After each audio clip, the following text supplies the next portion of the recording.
Good morning, class 8. Welcome to your 13th class. And as I told you in my previous class that today we are going to start from the two types of kinetic friction, that is the sliding friction and the rolling friction. I know you have this kind of experience that if suppose if you are asked to push a heavy load over a surface, it seems to be very difficult compared if you put the load on a trolley and either push or pull. So when you roll over an object, the less effort is required compared to the sliding. And from the name, as you can see, that one is sliding friction and one is rolling friction. So it's obvious that sliding friction is going to be much greater than the rolling friction. So if you have the book in front of you, then open page 153 where you can find that when the book when a book is rolled over with the help of 2 or 3 pencils as shown in figure 12.15, then the friction which comes in play, that is called the rolling friction. So as because the sliding friction and the rolling friction both are the type of kinetic friction, that means these are the friction which will come in play when the object is already in motion. And as because you can see that whether any rolling object is present under the surface of the heavy load, then only the friction can be called as rolling friction. And if the object is sliding over, actually when an object rolls over another object, then what happens? For the rolling friction, suppose one wheel, when it will roll over on the surface, then suppose the wheel is moving in this direction. This point will move in this direction, but this point, it will move in this direction. So when the wheel is moving in the forward direction, then what is happening? The point which is contact with the surface on which it is rolling, that point is moving away, that point is rolling away, and at the next time this point is no longer in contact with the surface. So that's why this is the reason why the rolling friction is less than the sliding friction. Why? Because for sliding friction, when an object slides over another surface, then what happens? Each and every contact point continuously slides, so they don't lose their contact, and hence you need to do the work against the frictional force. But here, as because the point moves away, the contact point changes. So every time the object is in motion, the contact points are different. So that's why the rolling friction is less than the sliding friction. So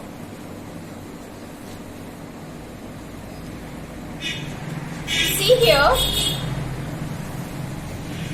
that's why you will see that all the nowadays trolleys are in fashion because they gives us comfort to pull, as because we can pull them over wheels. It is shown in figure 12.14.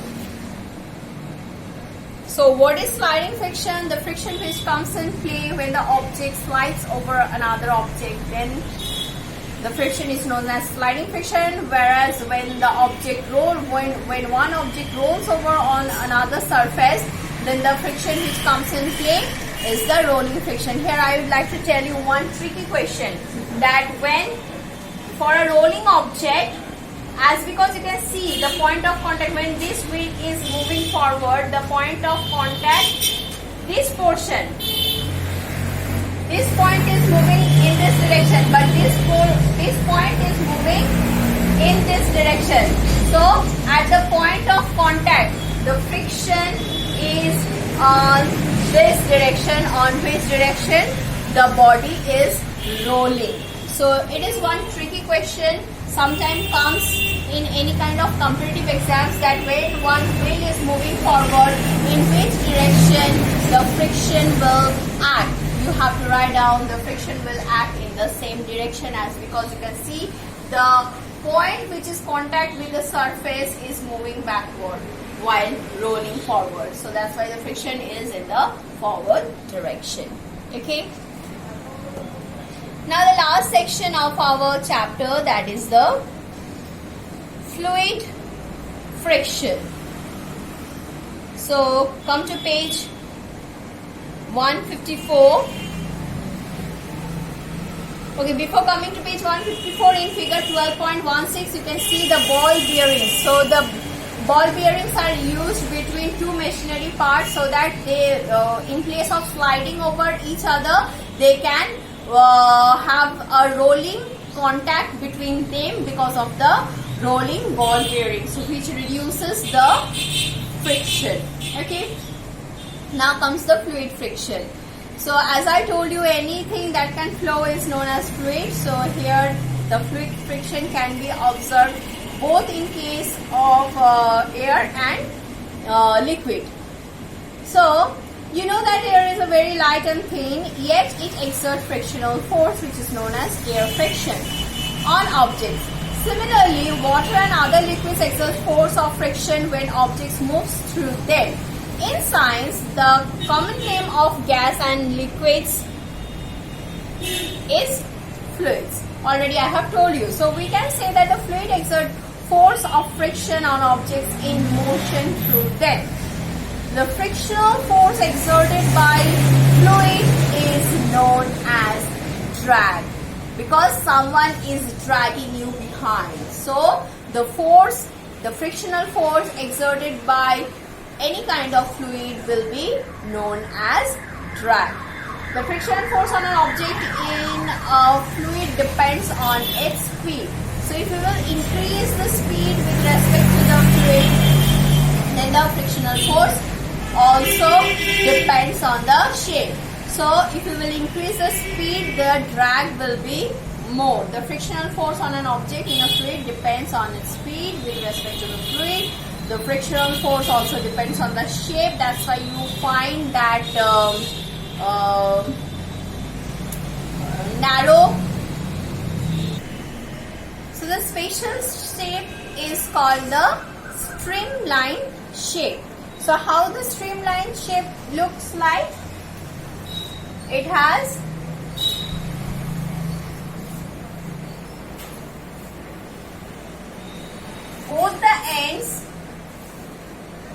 both the ends are narrow compared to the middle portion. So this is called the streamline shape. This special type of shape is given to the ship and the aeroplanes to overcome the water drag or the air drag. You can see that our nature is the nature is so intelligent that already all the fishes and the birds, they have this type of shape to experience minimum drag while moving. So this is what we have from nature. We have taken the concept and we have designed our ships and aeroplanes in such a way so that it can experience minimum friction. So objects are given special shape. I told you the name of the shape. From nature, of course, birds and fishes have to move about in fluids all the time. Their bodies must have evolved to shapes which would make them not to lose much energy in overcoming friction. You read about these shapes in class 6? Oh, okay, so you already have this concept. Look carefully at the shape of the aeroplane. Do you find any similarity in its shape and that of a bird? In fact, all vehicles are designed to have shapes which reduce fluid friction. So already I told you. So fluid friction is the friction exerted by fluid when any object moves through it. And unlike from the surface friction, what you came to know, that fluid friction depends on the speed. Fluid friction, once again I'm repeating, please keep this thing in your mind. The fluid friction depends on the speed of the object moving through it, and it also depends on the shape of the object. Whereas you have found that the surface friction didn't have any dependence on the shape of the object. The surface friction was independent of shape, whereas the fluid friction is dependent on the shape of the object. So you have to keep this in your mind, that this is one of the biggest difference between the surface friction and the fluid friction. So with this we have completed our 12th chapter, and let us see the exercise. So today we are going to do the short questions, and in my next class I will come up with the broad questions. Okay, so at first let us see. So for you I will be writing the first question of the exercise.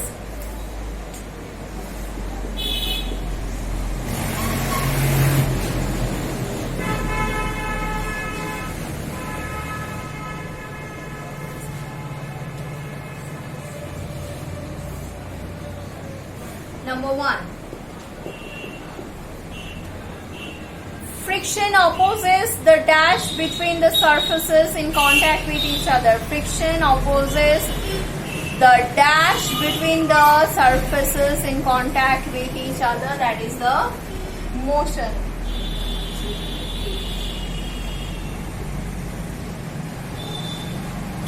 Now B.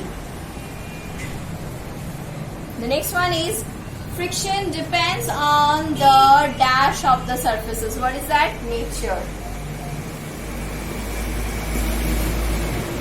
Friction depends on the nature of the surfaces. The next one is C. Friction produces dash. Friction produces heat. D. Sprinkling of powder on the carom board dash friction reduces friction.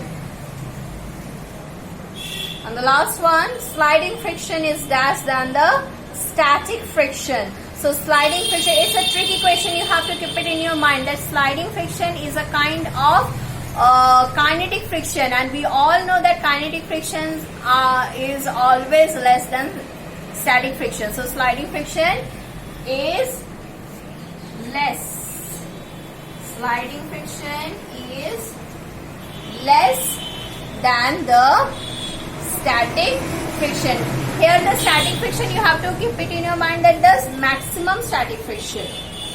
Okay. Then comes the second question. 4 children were asked to arrange forces due to rolling, static and sliding friction in a decreasing order. Their arrangements are given below. Choose the correct arrangement. So the first is saying that in the decreasing order, that means the first one should have the maximum friction and the last one should have the least friction. So find it out. At last, in between among rolling, static and sliding, rolling should have the minimum friction. So choose the option which has the rolling at its last. So that is the C and D. Now the maximum friction we can find is the static. So the first one is static and the last one is rolling. That is option C. Question 2, C. Okay.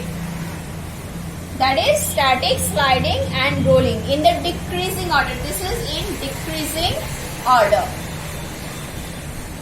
Then Alida runs her toy car on dry marble floor. Wet marble floor, newspaper and towel spread on the floor. The force of friction acting on the car on different surfaces in increasing order will be. So here you can see that the towel spread on the floor. Towel has lots of irregularities on it. As you will find, the fibers are out of the surface of the towel. They remain a little bit out from the surface of the towel. So the towel will create the maximum friction. So here we have to in increasing order. That means the last one should have the maximum friction and that will be towel. So let us find out from the option which option has the towel. Yes, option A. So now let us check whether it fulfills the rest or not. So the first one is wet marble, very good. Then the dry marble floor, yes. Then newspaper and towel, yes. So the answer will be for question 3, the answer is A. Wet marble floor, then dry marble floor, then newspaper and then the towel.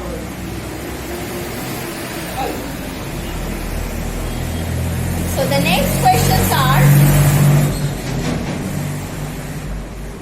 suppose your writing desk is tilted a little. A book kept on it starts sliding down. Show the direction of frictional force acting on it. So for this question you have to draw a figure. Only by drawing the figure you can answer the question. So for that, let us at first draw one inclined plane. So this is our inclined plane. Suppose inclined by some angle theta on which a book is kept. On which a book is kept. Book, I think. Yes, book is kept which starts sliding. So it will slide down. This will slide down.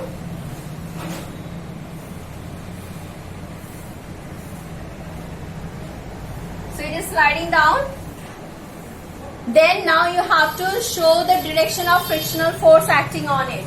So a sliding frictional force will act in this direction.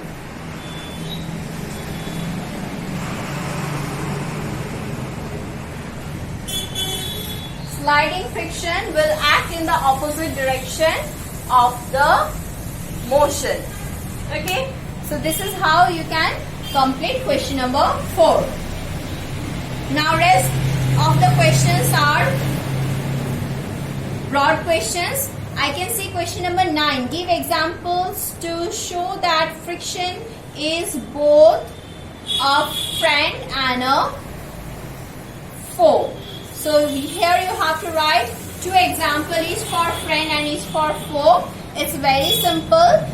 For friend, you can make 2 columns, friction as friend and on the other side friction as foe. Under that column, under the friend column, you can write that walking, writing. For these 2 things, frictions are very much necessary. Also for lighting up a matchstick, and there are so many. You can write it by yourself. And for foe, obviously, you can write that friction as a foe. That means it generates heat. So in machinery parts, by generating heat, it reduces the efficiency of the machine. And one more you can write wear and tear of the shoe soles. So while walking, the wear and tear of the shoe soles, the wear and tear of the tires, in all these cases friction acts as foe. So this is very simple. I know that you can do it by yourself. No issue. So in my next class, I will be covering question number 5, 6, 7, 8 and 10. Till then, go through the chapter, revise the chapter well, and keep yourself ready for the broad questions. Thank you.